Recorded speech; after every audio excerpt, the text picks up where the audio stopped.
Starring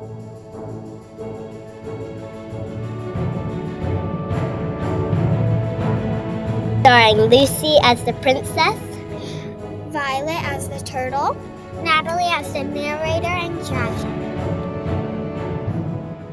It is a beautiful day. Yes, it is. I'm going to take a walk. Okay, I will stay here at the palace and garden. Okay. So the princess took a walk on the mountain, but then a dragon suddenly appeared. Ah! I will save you. Help, please. No, you won't ever.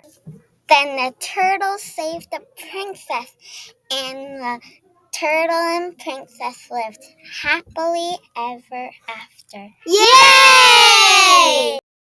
I used to float, but now I just fall down.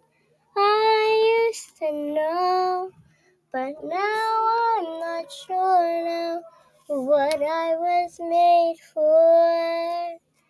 What was I made for?